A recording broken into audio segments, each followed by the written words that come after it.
राष्ट्र सर्वप्रथम राष्ट्र सर्वप्रथम राष्ट्र सर्वप्रथम राष्ट्र सर्वप्रथम राष्ट्र सर्वप्रथम की बात ललित सुमन के साथ कार्यक्रम में आप सभी राष्ट्रवासियों का हार्दिक स्वागत है। प्रधानमंत्री नरेंद्र मोदी ने सदन में हुई बजट प्रस्तावना के बाद देश को आज संबोधित किया। इस अवसर पर उन्होंने बजट को सर्वस्पर्शी बताते हुए वित्त मंत्री निर्मला सीतारमण और उनकी पूरी टीम को बधाई दी। प्रधानमंत्री ने इस बजट में प्रस्तावित योजनाओं, नीतियों के माध्यम से देश के विभिन्न वर्गों को होने वाले फायदों की चर्चा की और कहा कि भारत सरकार हमेशा से मध्यम वर्ग के साथ खड़ी रही है।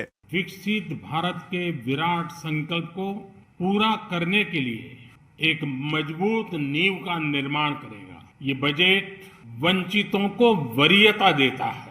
ये बजट आज की एस्पिरेशनल सोसाइटी, गांव, गरीब, किसान, मध्यम वर्ग सभी के सपनों को पूरा करेगा। मैं वित्त मंत्री निर्मला जी और उनकी टीम को इस ऐतिहासिक बजट के लिए बधाई देता हूं। साथियों, परंपरागत रूप से अपने हाथ से औजारों और टूल्स से कड़ी मेहनत कर कुछ न कुछ सृजन करने वाले करोड़ों विश्वकर्मा इस देश के निर्माता हैं। लोहार, सुनार, कुमार, सुथार, मूर्तिकार, कारीगर, मिस्त्री, अनगिनत लोगों की बहुत बड़ी लंबी लिस्ट है। इन सभी विश्वकर्माओं की मेहनत और सृजन को देश इस बजट में पहली बार अनेक प्रोत्साहन योजना लेकर के आया है। ऐसे लोगों के लिए ट्रेनिंग, टेक्नोलॉजी, क्रेडिट और मार्केट सपोर्ट की व्यवस्था की गई है। पीएम विश्वकर्मा कौशल सम्मान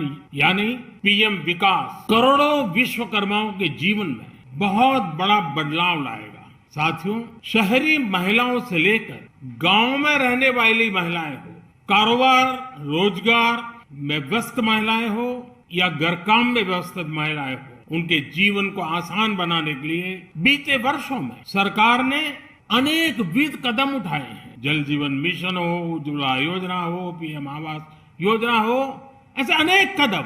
इन सबको बहुत बड़ी ताकत के साथ आगे बढ़ाया जाएगा। उसके साथ साथ महिला सेल्फ हेल्प ग्रुप एक बहुत बड़ा सामर्थ्यवान क्षेत्र आज भारत में बहुत बड़ी जगह अपने हाथ एक्वायर कर चुका है। उनको अगर थोड़ा सा बल मिल जाए तो मिरेकल कर सकते हैं और इसलिए विमेन सेल्फ हेल्प ग्रुप उनके सर्वांगीण के विकास के लिए नई पहल इस बजट में एक नया आयाम जोड़ेगी। महिलाओं के लिए एक विशेष बचत योजना भी शुरू की जा रही है और जनधन अकाउंट के बाद ये विशेष बचत योजना सामान्य परिवार की गृहिणी माताओं बहनों को बहुत बड़ी ताकत देने वाली है। ये बजट सहकारिता को ग्रामीण अर्थव्यवस्था के विकास की दूरी बनाएगा। सरकार ने कोऑपरेटिव सेक्टर में दुनिया की सबसे बड़ी अन्न भंडारण योजना बनाई है, स्टोरेज कैपेसिटी। बजट में नए प्राइमरी कोऑपरेटिव्स बनाने के लिए एक महत्वाकांक्षी योजना का भी ऐलान हुआ। इससे खेती के साथ साथ दूध और मछली उत्पादन के क्षेत्र का विस्तार होगा। किसानों, पशुपालकों और मछुआरों को अपने उत्पाद की बेहतर कीमत मिलेगी। साथियों, अब हमें डिजिटल पेमेंट्स की सफलता को एग्रीकल्चर सेक्टर में दोहराना है। इसलिए इस बजट में हम डिजिटल एग्रीकल्चर इंफ्रास्ट्रक्चर की एक बहुत बड़ी योजना लेकर आए हैं। तो उसका सर्वाधिक लाभ भारत के छोटे किसानों के नसीब में है और इसलिए आवश्यक है कि नए तरीके से उसको आगे ले जाया जाए। इसकी एक नई पहचान, विशेष पहचान आवश्यक है। इसलिए अब इस सुपर फूड को श्री अन्न की नई पहचान दी गई। उसके प्रोत्साहन के लिए भी अनेकविध योजनाएं बनाई गई। श्री अन्न को दी गई प्राथमिकता से देश के छोटे किसान, हमारे आदिवासी भाई बहन जो किसानी करते हैं, उनको आर्थिक संबल मिलेगा और देशवासियों को एक स्वस्थ जीवन मिलेगा। साथियों, ये बजट सस्टेनेबल फ्यूचर के लिए green growth, green economy, green energy, green infrastructure और ग्रीन जॉब्स को एक अभूतपूर्व विस्तार देगा।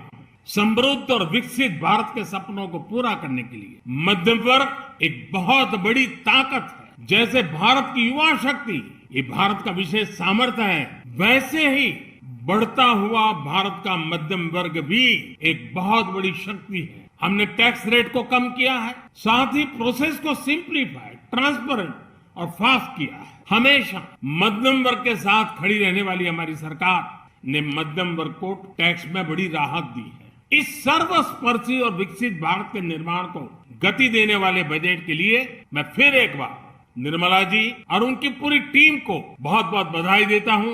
राष्ट्र सर्वप्रथम की बात ललित सुमन के साथ कार्यक्रम में हम आपसे आज यहीं विदा लेते हैं। अन्य खबरों के लिए आप बने रहें। राष्ट्र सर्वप्रथम, वंदे मातरम, जाग उठा है भारत। राष्ट्र सर्वप्रथम, राष्ट्र सर्वप्रथम।